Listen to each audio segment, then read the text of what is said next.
ಎಲ್ಲರಿಗೂ ನನ್ನ ಯೂಟ್ಯೂಬ್ ಚಾನಲ್ಗೆ ಸ್ವಾಗತ. ಇನ್ನೂ ಯಾರು ಕೂಡ ನಮ್ಮ ಚಾನಲ್ಗೆ ಸಬ್ಸ್ಕ್ರೈಬ್ ಆಗಿಲ್ಲ, ಕೂಡಲೇ ಸಬ್ಸ್ಕ್ರೈಬ್ ಆಗಿ. ಆದರ್ಶ ವಿದ್ಯಾಲಯ ನವೋದಯ ಮೊರಾರ್ಜಿ ಪ್ರವೇಶಗಳಿಗೆ ಸಂಬಂಧಪಟ್ಟಂತಹ ಹೆಚ್ಚಿನ ಮಾಹಿತಿಗಾಗಿ ನಮ್ಮ ಒಂದು ಚಾನಲನ್ನು ಸಬ್ಸ್ಕ್ರೈಬ್ ಮಾಡಿ ಇಟ್ಕೊಳ್ರಿ ಅಂತ ಹೇಳ್ತಾ, ಈ ಒಂದು ವಿಡಿಯೋದಲ್ಲಿ ನಾನು ಏನು ಮಾಹಿತಿಯನ್ನು ನೀಡ್ತಾ ಇದ್ದೇನೆ ಅಂತಂದರೆ, ಈಗ ಆಲ್ರೆಡಿ ಏನು ನವೋದಯ ವಿದ್ಯಾಲಯ ಏನು ಅಪ್ಲಿಕೇಶನ್ಸ್ಗಳು ಪ್ರಾರಂಭವಾಗಿದ್ದು, ಅದಕ್ಕೆ ಬೇಕಾದಂಥ ದಾಖಲಾತಿಗಳ ಬಗ್ಗೆಯೂ ಕೂಡ ನಾನು ಈಗಾಗಲೇ ಒಂದು ವಿಡಿಯೋವನ್ನು ಮಾಡಿ ಹಾಕಿದ್ದೆ. ಅದೇ ರೀತಿಯಾಗಿ ಅದು ಅರ್ಜಿಯನ್ನು ಸಲ್ಲಿಸಲು ಕೂಡ ಈ ತಿಂಗಳ 31ನೇ ತಾರೀಕು ಕೊನೆಯ ದಿನಾಂಕ ಆಗಿರ್ತದೆ. ಅದರ ಕುರಿತಾದಂಥ ಮಾಹಿತಿಯನ್ನು ನಾನು ಈಗ ಆಲ್ರೆಡಿ ಒಂದು ವಿಡಿಯೋವನ್ನು ಮಾಡಿ ಹಾಕಿದ್ದೇನೆ. ಅದೇ ರೀತಿಯಾಗಿ ಸಿಲೆಬಸ್ ಕೂಡ, ಪಠ್ಯಕ್ರಮ ಕೂಡ, ಏನು ಪರೀಕ್ಷೆಗೆ ಬರುವಂಥ ಪ್ರಶ್ನೆ ಪತ್ರಿಕೆಯೂ ಕೂಡ ಬದಲಾವಣೆಯಾಗಿದೆ. ಪ್ರಶ್ನೆ ಪತ್ರಿಕೆಗಳಲ್ಲಿ ಬದಲಾವಣೆಯನ್ನು ಮಾಡಿದ್ದಾರೆ. ಅದರ ಕುರಿತಾಗಿಯೂ ಕೂಡ ನಾನು ಈಗ ಆಲ್ರೆಡಿ ಒಂದು ವಿಡಿಯೋವನ್ನು ಮಾಡಿದ್ದೇನೆ. ಆ ವಿಡಿಯೋವನ್ನು ತಾವುಗಳು ನಮ್ಮ ಚಾನಲ್ಗೆ ಹೋಗಿ ಕಂಪ್ಲೀಟಾಗಿ ಮಾಹಿತಿಯನ್ನು ಪಡ್ಕೊಳ್ಬೋದು. ಆ ಒಂದು ವಿಡಿಯೋ ಮುಖಾಂತರ ತಾವುಗಳು ಅದರ ಬಗ್ಗೆ ಏನಾದರೂ ಮಾಹಿತಿ ಬೇಕಾಗಿದ್ದರೆ ತಾವುಗಳು ಲಿಂಕ್ ಅಂತ ಕಳಿಸಿದರೆ ಆ ವಿಡಿಯೋದ ಲಿಂಕನ್ನು ಕೂಡ ತಮಗೆ ನಾನು ಕಮೆಂಟ್ ಬಾಕ್ಸ್ನಲ್ಲಿ ಹಾಕ್ತಾ ಇರ್ತೇನೆ. ಓಕೆ, ಹಾಗಿದ್ರೆ ಈ ಒಂದು ಪ್ರಶ್ನೆ ಪತ್ರಿಕೆ ಯಾವ ರೀತಿಯಾಗಿರುತ್ತೆ ಅನ್ನೋದರ ಬಗ್ಗೆ ನಾನು ಈ ಒಂದು ವಿಡಿಯೋದಲ್ಲಿ ಮಾಹಿತಿಯನ್ನು ನೀಡ್ತೇನೆ. ಒಂದು ಮಾದರಿ ಪ್ರಶ್ನೆ ಪತ್ರಿಕೆಯನ್ನು ಅವರು ಬಿಟ್ಟಿದ್ದಾರೆ. ಅದರ ಕುರಿತಾದಂಥ ಒಂದು ಮಾದರಿ ಪ್ರಶ್ನೆ ಪತ್ರಿಕೆಯನ್ನು ತಮಗೆ ನಾನು ಈ ಒಂದು ವಿಡಿಯೋದಲ್ಲಿ ತೋರಿಸ್ತಾ ಇರ್ತೇನೆ. ತಾವುಗಳು ವಿಡಿಯೋವನ್ನು ಸ್ಕಿಪ್ ಮಾಡದೆ ಕಂಪ್ಲೀಟಾಗಿ ನೋಡಿ ಅಂತ ಹೇಳ್ತೇನೆ. ಓಕೆ, ಹಾಗಿದ್ರೆ ಸ್ಟಾರ್ಟ್ ಮಾಡೋಣ. ತಾವುಗಳು ಇಲ್ಲಿ ನೋಡ್ಬೋದು, ನೇಚರ್ ಆಫ್ ಟೆಸ್ಟ್ ಅಂತ ಇದೆ. ಅಂದ್ರೆ ಪರೀಕ್ಷೆ ಯಾವ ರೀತಿಯಾಗಿ ನಡೀತೆ ಅನ್ನೋದರ ಬಗ್ಗೆ ಇಲ್ಲಿ ಸೆಕ್ಷನ್ 1 ಅಂತ ಇರುತ್ತೆ. ಅದರಲ್ಲಿ ಮೆಂಟಲ್ ಎಬಿಲಿಟಿ ಟೆಸ್ಟ್ ಮತ್ತು ಎನ್ವಿರಾನ್ಮೆಂಟಲ್ ಸ್ಟಡೀಸ್. ಅಂದ್ರೆ ಪ್ರತಿ ವರ್ಷವೂ ಕೂಡ ಕೇವಲ ಈ ಒಂದು ಮೆಂಟಲ್ ಎಬಿಲಿಟಿ ಪರೀಕ್ಷೆಯನ್ನು ಏನು ಮಾಡ್ತಿದ್ರು, ಅವರು ನಡೆಸ್ತಿದ್ರು. ಅಂದರೆ ಕೇವಲ ಇದರ ಆಧಾರದ ಮೇಲೆ ಪ್ರಶ್ನೆ ಪತ್ರಿಕೆಗಳು ಬರ್ತಿದ್ವು. ಆದರೆ ಈ ವರ್ಷ ಏನು ಮಾಡಿದ್ದಾರೆ ಅಂತಂದರೆ, ಈ ಒಂದು ಪರಿಸರ ಅಧ್ಯಯನವನ್ನು ಕೂಡ ಅವರು ಇನ್ಕ್ಲೂಡ್ ಮಾಡಿರ್ತಾರೆ. ಓಕೆ, ಅಂದರೆ 20 ಪ್ರಶ್ನೆಗಳಾದವು. 20 ಪ್ರಶ್ನೆಗಳು ಇದು ಅಂದರೆ ಮೆಂಟಲ್ ಎಬಿಲಿಟಿ 20, ಎನ್ವಿರಾನ್ಮೆಂಟಲ್ ಸ್ಟಡೀಸ್ 20 ಅಂತ ಇರ್ತವೆ. ಓಕೆ, ಪ್ರತಿ ಪ್ರಶ್ನೆಗೂ 4 ಆಯ್ಕೆಗಳಿರ್ತವೆ. ಇಲ್ಲಿ ಮೊದಲನೇ ಪಾರ್ಟ್ 1 ನೋಡೋದಾದರೆ ಪ್ಯಾಟರ್ನ್ ಕಂಪ್ಲೀಷನ್ ಅಂತ ಇರುತ್ತೆ, including alphabetical and number patterns ಅಂತ ಇರುತ್ತೆ. ಓಕೆ, ಈ ರೀತಿಯಾದಂಥ ಪ್ರಶ್ನೆ ಪತ್ರಿಕೆಗಳನ್ನು ತಾವುಗಳು ನೋಡೋದು. ಪ್ಯಾಟರ್ನ್ ಕಂಪ್ಲೀಷನ್ ಅಂತಂದರೆ ಮೊದಲನೇ ಪ್ರಶ್ನೆ ಈ ರೀತಿಯಾಗಿರುತ್ತದೆ. ಓಕೆ, ಅಂದ್ರೇ ಕೆಲವು 4 ಪ್ರಶ್ನೆಗಳು ಈ ರೀತಿಯಾಗಿರ್ತವೆ. ತಾವುಗಳು ಇಲ್ಲಿ ನೋಡ್ಬೋದು. ಇಲ್ಲಿ ಒಂದು ಚೌಕಾಕಾರದ ಒಂದು ಪ್ರಶ್ನೆಯನ್ನು ಕೊಟ್ಟಿದ್ದಾರೆ. ಇದಕ್ಕೆ ಹೋಲುವಂಥ ಅಂದ್ರೇನು, ಇವು ಖಾಲಿ ಬಿಟ್ಟಂಥ ಸ್ಥಳದಲ್ಲಿ ಈ ಕೊಟ್ಟಿರುವಂಥ 4 ಆಯ್ಕೆಗಳಲ್ಲಿ ಯಾವುದು ಸರಿಯಾಗಿ ಇಲ್ಲಿ ಹೊಂದುತ್ತದೆ ಎಂಬುದನ್ನು ನಾವುಗಳು ಆಯ್ಕೆ ಮಾಡಿ ಇಲ್ಲಿ ಏನು ಮಾಡಬೇಕು, ಆಯ್ಕೆಯನ್ನು ಮಾಡಿ ಇಲ್ಲಿ ಕೊಟ್ಟಂಥ ಆಪ್ಷನನ್ನು ಸೆಲೆಕ್ಟ್ ಮಾಡಿ ನಿಮ್ಮ OMR ಶೀಟ್ನಲ್ಲಿ ಕೂಡ ತಾವುಗಳು ಆಯ್ಕೆಯನ್ನು ಮಾಡಬೇಕು. ಆಪ್ಷನ್ ಅಂದರೆ ಕೊಟ್ಟಿದ್ದಾರೆ ಕರೆಕ್ಟ್ ಆಪ್ಷನ್ ಎ. ಈ ಒಂದು ಎ ಅಲ್ಲಿ ಇರುವಂಥ ಈ ಒಂದು ಬಾಕ್ಸನ್ನು ತಾವು ತೆಗೆದುಕೊಂಡು ಇಲ್ಲಿ ಸೇರಿಸಿದರೆ ಅದು ಕರೆಕ್ಟಾಗಿ ಕೂಡುತ್ತದೆ. ಅದೇ ರೀತಿಯಾಗಿ ಫಿಗರ್ 2 ಅಂತ ಇದೆ. ಫಿಗರ್ 2 ಯಾವ ರೀತಿ ಅಂದರೆ 5ನೇ ಪ್ರಶ್ನೆ ಯಾವ ರೀತಿಯಾಗಿರುತ್ತೆ ಅಂದರೆ, ಈ 4 ಪ್ರಶ್ನೆಗಳು ಈ ಆಧಾರಿತವಾಗಿರ್ತವೆ. ಅಂದ್ರೇನು, ಈ ರೀತಿಯಾಗಿ ಪ್ಯಾಟರ್ನ್ ಕಂಪ್ಲೀಷನ್, ಈ ಪ್ಯಾಟರ್ನನ್ನು ಕಂಪ್ಲೀಟ್ ಮಾಡುವಂಥ 4 ಪ್ರಶ್ನೆಗಳಾಗಿರ್ತವೆ. ಇನ್ನೂ 4 ಪ್ರಶ್ನೆಗಳನ್ನು ತಾವುಗಳು ನೋಡೋದಾದರೆ, ಇಲ್ಲಿ 5ನೇ ಪ್ರಶ್ನೆ ಯಾವ ರೀತಿ ಫಿಗರ್ ಸೀರೀಸ್ ಕಂಪ್ಲೀಷನ್ ಅಂತಂದ್ರೆ, ಇಲ್ಲಿ 3 ಕಾನೆಗಳಿರ್ತವೆ. ಈ ಒಂದು 3 ಕಾನೆಗಳಲ್ಲಿ ಈ ರೀತಿಯಾದಂಥ ಅರ್ಧ ಚಿತ್ರಗಳನ್ನು ಕಂಪ್ಲೀಟ್ ಮಾಡ್ಕೊಂಡು ಹೋಗ್ತಾ ಇರ್ತಾರೆ. ಹಂಗಿದ್ರೆ 4ನೇ ಕಾನೆಯಲ್ಲಿ ಅಂದ್ರೇನು, 4ನೇ ಬಾಕ್ಸ್ನಲ್ಲಿ ಯಾವ ಒಂದು ಗೆರೆಯನ್ನು ಅಂದರೆ ಯಾವ ಒಂದು ಪ್ಯಾಟರ್ನನ್ನು ಹಾಕಿದರೆ ಈ 4 ಕಾನೆಗಳು ಅಂದ್ರೇನು ಈ ಒಂದು 4 ಬಾಕ್ಸ್ಗಳು ಕಂಪ್ಲೀಟ್ ಆಗ್ತವೆ ಅನ್ನೋದರ ಒಂದು ಪ್ರಶ್ನೆ ಆಧಾರಿತ ಪ್ರಶ್ನೆಗಳು ಇರ್ತವೆ. ಓಕೆ, ಹಂಗಿದ್ರಲ್ಲಿ ಆಪ್ಷನ್ ಸಿ ಅಂತ ಇದೆ. ಈ ಆಪ್ಷನ್ ಸಿ ಅನ್ನು ತಾವುಗಳು ನೋಡೋದಾದರೆ, ಈ ಒಂದು ಪಠ್ಯಕ್ರಮವನ್ನು ಈ ರೀತಿಯಾಗಿ ಚೇಂಜ್ ಮಾಡಿದ ಮೇಲೆ ಇಲ್ಲಿ 4ನೇ ಪ್ರಶ್ನೆ ಏನಪ್ಪ ಅಂತಂದರೆ ಈ ರೀತಿಯಾಗಿ ತಮಗೆ ಇಲ್ಲಿ ಬರ್ತದೆ. ಇದನ್ನು ತಾವುಗಳು ಏನು ಮಾಡ್ಬೋದು, ಇಲ್ಲಿ ನೋಡ್ಬೋದು. ಓಕೆ, ಅದೇ ರೀತಿಯಾಗಿ ಇಲ್ಲಿ 3ನೇ ಪ್ಯಾಟರ್ನನ್ನು ತಾವುಗಳು ನೋಡ್ಬೋದು. ಜಾಮೆಟ್ರಿಕಲ್ ಫಿಗರ್ ಕಂಪ್ಲೀಷನ್ ಅಂತ ಇದೆ. ಜಾಮೆಟ್ರಿಕಲ್ ಫಿಗರ್ ಕಂಪ್ಲೀಷನ್ ಅಂತಂದ್ರೆ ಏನಪ್ಪ ಅಂದರೆ, ಈ ರೀತಿಯಾದಂತಹ ಜಾಮೆಟ್ರಿ ಅಂದ್ರೇನು, ಒಂದು ಅರ್ಧಾಕೃತಿಯನ್ನು ಕೊಟ್ಟಿರ್ತಾರೆ. ಅಂದ್ರೆ ಅರ್ಧ ಇರುವಂಥ ಒಂದು ಚಿತ್ರವನ್ನು ಕೊಟ್ಟಿರ್ತಾರೆ. ಈ ಒಂದು 4 ಕೊಟ್ಟಿರುವಂಥ ಆಪ್ಷನ್ಗಳಲ್ಲಿ ಯಾವ ಒಂದು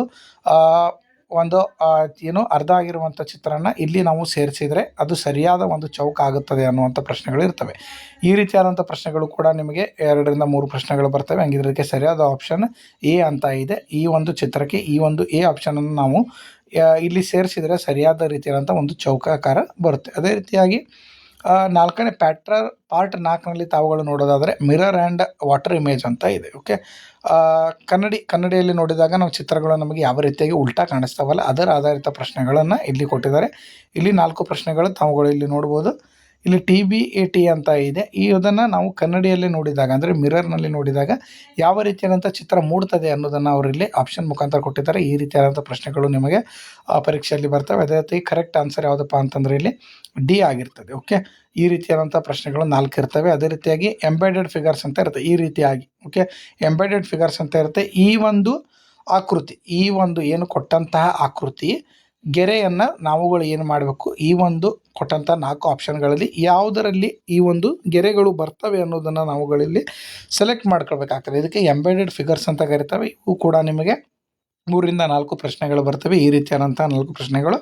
ಇದಕ್ಕೆ ಆಧಾರಿತ ಪ್ರಶ್ನೆ ಪತ್ರಿಕೆಯನ್ನು ನಾನು ಬಿಡಿಸ್ತಾ ಇರ್ತೇನೆ. ಚಾನಲನ್ನು ಯಾರು ಕೂಡ ಸಬ್ಸ್ಕ್ರೈಬ್ ಆಗಿಲ್ಲ, ಸಬ್ಸ್ಕ್ರೈಬ್ ಮಾಡಿ ಇಟ್ಕೊಳ್ರಿ. ಅದೇ ರೀತಿಯಾಗಿ ಈ ಒಂದು 20 ಪ್ರಶ್ನೆಗಳು ಈ ಒಂದು ಮೆಂಟಲ್ ಎಬಿಲಿಟಿ ಆಧಾರದ ಮೇಲೆ ಇರ್ತವೆ. ಅದೇ ರೀತಿಯಾಗಿ ಇನ್ನೂ 20 ಪ್ರಶ್ನೆಗಳಪ್ಪ ಅಂತಂದರೆ ಇಲ್ಲಿ ಇದನ್ನು ನೋಡ್ಬೋದು ನೀವು, ಯಾವುದು EVS ಪರಿಸರ ಅಧ್ಯಯನ ಪ್ರಶ್ನೆ ಪತ್ರಿಕೆಯನ್ನು ತಗೊಂಡು 21ರಿಂದ 40ನೇ ಪ್ರಶ್ನೆವರೆಗೆ ಕೂಡ ಈ ಒಂದು MCQ ಪ್ರಶ್ನೆಗಳು ಪರಿಸರ ಅಧ್ಯಯನಕ್ಕೆ ಸಂಬಂಧಪಟ್ಟಂಥ ಬಹು ಆಯ್ಕೆ ಪ್ರಶ್ನೆಗಳಿರ್ತವೆ. ಇಲ್ಲಿ ಸಿಲೆಬಸ್ಸನ್ನು ಅವರು ಕೊಟ್ಟಿರ್ತಾರೆ. ತಾವುಗಳು ಇಲ್ಲಿ ಸಿಲೆಬಸ್ಸನ್ನು ಕೂಡ ನೋಡ್ಬೋದು. ದ ನ್ಯಾಚುರಲ್ ವರ್ಲ್ಡ್ ಅಂತ ಇದೆ. ಇದರಲ್ಲಿ transpiration, rivers, mountains, okay, plants, animals, okay, land and water, ಈ ರೀತಿಯಾದಂತಹ ಸಿಲೆಬಸ್ಸನ್ನು ಅವರು ಕೂಡ ಇಲ್ಲಿ ಇಟ್ಟಿರ್ತಾರೆ. ಓಕೆ, ಬಾಷ್ಪ ವಿಸರ್ಜನೆ, ನದಿಗಳು, ಬೆಟ್ಟಗಳು, ಹೌದಾ, ಸಸ್ಯ ಮತ್ತು ಪ್ರಾಣಿಗಳು, ನದಿಗಳು, ನೀರು, ನೆಲ ಮತ್ತು ಅದೇ ರೀತಿಯಾದಂತಹ ವಾಸಸ್ಥಳಗಳು ಮತ್ತು ವಾಟರ್ ಸೈಕಲ್ ಅಂತ ಕರಿತೀವಿ. ಓಕೆ, ಮತ್ತು ಅದೇ ರೀತಿಯಾಗಿ ಜಲಚಕ್ರ. ಓಕೆ, ನೆಕ್ಸ್ಟ್ ಹ್ಯೂಮನ್ ಬಾಡಿ ಅಂತದೆ. ಹ್ಯೂಮನ್ ಬಾಡಿಯಲ್ಲಿ ಏನೆಲ್ಲ ಪ್ರಶ್ನೆಗಳನ್ನು ಅವರು ಇಲ್ಲಿ ಕೇಳ್ತಾರೆ ಅಂದರೆ ಫುಡ್ ಆ್ಯಂಡ್ ಪೋಷಕಾಂಶಗಳು, ಆಹಾರ ಮತ್ತು ಪೋಷಕಾಂಶಗಳು ಮತ್ತು ಕ್ಲೀನ್ನೆಸ್, ಹೈಜೀನ್, ಸ್ವಚ್ಛತೆ ಬಗ್ಗೆ ಕೇಳ್ತಾರೆ. ಅದೇ ರೀತಿಯಾಗಿ ಬೇಸಿಕ್ ನಾಲೆಜ್ ಅಂದರೆ ಸೈನ್ಸ್ನಲ್ಲಿ ಸಂಬಂಧಪಟ್ಟಂಥ ಬೇಸಿಕ್ ನಾಲೆಜ್ಗಳು 5ನೇ ತರಗತಿ ಪಠ್ಯಕ್ರಮದಲ್ಲಿ ಏನಿದೆಯಲ್ಲ ಅದೇ ಪಠ್ಯಕ್ರಮವನ್ನು ತಾವುಗಳು ಓದಬೇಕು. ಪರಿಸರ ಅಧ್ಯಯನ ಈಗ ಏನು ಕನ್ನಡ ಮಾಧ್ಯಮ ವಿದ್ಯಾರ್ಥಿಗಳಾಗಿರ್ಬೋದು, ಇಂಗ್ಲೀಷ್ ಮೀಡಿಯಂ ವಿದ್ಯಾರ್ಥಿಗಳು ಕೂಡ ಆಗಿರ್ಬೋದು, ತಾವುಗಳು ಈ ಒಂದು ಪಠ್ಯಕ್ರಮಗಳು ಅಂದ್ರೇನು ನಿಮ್ಮ 5ನೇ ತರಗತಿಯಲ್ಲಿ ಏನೆಲ್ಲ ಪಠ್ಯಕ್ರಮ ಇದೆ ಅದನ್ನೇ ತಾವುಗಳೆಲ್ಲ ಏನು ಮಾಡಬೇಕು, ಫಾಲೋ ಮಾಡಬೇಕಾಗ್ತದೆ. ಅದನ್ನೇ ತಾವುಗಳು ಓದಬೇಕು. ಅದೇ ರೀತಿಯಾಗಿ ಸೈನ್ಸ್ ಇನ್ ಡೈಲಿ ಲೈಫ್ ಅಂತ ಇದೆ. ದಿನನಿತ್ಯ ಜೀವನದಲ್ಲಿ ವಿಜ್ಞಾನ ಸಂಬಂಧಪಟ್ಟಂತೆ ಅಂದ್ರೇನು ಆಹಾರ ಸಂರಕ್ಷಣೆ ಬಗ್ಗೆ ಇದೆ. ನೀರು ಮತ್ತು ಜಲಮಾಲಿನ್ಯ ಮತ್ತು ವಾಯು ಮಾಲಿನ್ಯದ ಬಗ್ಗೆ ಮತ್ತು ಅದೇ ರೀತಿಯಾಗಿ ನೀರನ್ನು ಸಂರಕ್ಷಿಸಲು ಇರುವಂಥ ವಿಧಗಳು ಮತ್ತು ಮಣ್ಣಿನ ಬಗ್ಗೆ ತಾವುಗಳು ಅಧ್ಯಯನ ಮಾಡ್ತಂದರೆ ಮತ್ತು ಮಣ್ಣಿನ ವಿಧಗಳು.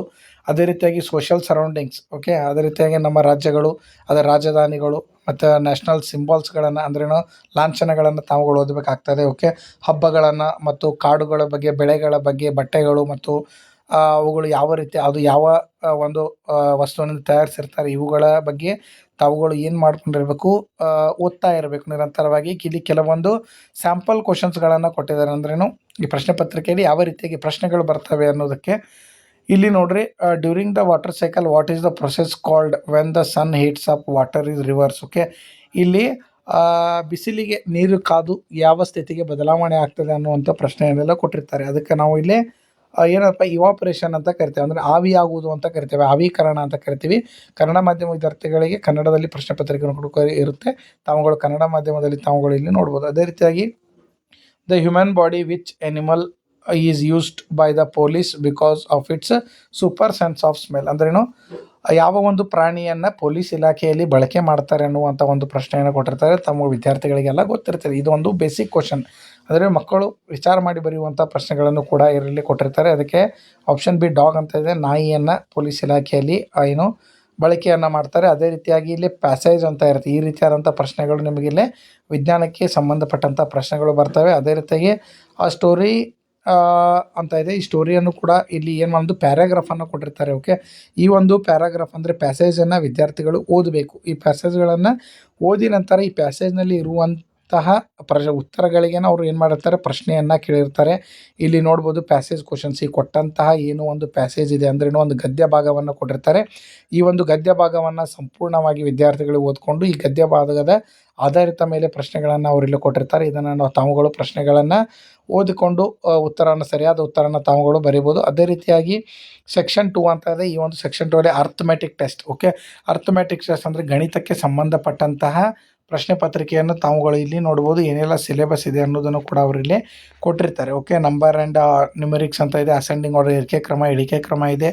ಅದೇ ರೀತಿ ಹೋಲ್ ನಂಬರ್ಸ್ ಇದೆ ಮತ್ತು ಫ್ಯಾಕ್ಟರ್ಸ್ ಆ್ಯಂಡ್ ಮಲ್ಟಿಪಲ್ಸ್ ಅಂತ ಇದೆ. ಇನ್ನೂ ಹಲವಾರು perimeters and area, measurement, length, ಅಳತೆ, ತೂಕ, ಗಾತ್ರ, ಓಕೆ, ಹಣ, ಅದರ ಯಾವ ರೀತಿಯಾಗಿ ಇರುತ್ತೆ, ರೂಪಾಯಿ ಮೌಲ್ಯ, ಪೈಸೆ ಮೌಲ್ಯಗಳನ್ನು ಅವರು ಇಲ್ಲಿ ಕೊಟ್ಟಿರ್ತಾರೆ. ಓಕೆ, ಭಿನ್ನ ರಾಶಿಗಳಿಗಿರ್ತದೆ.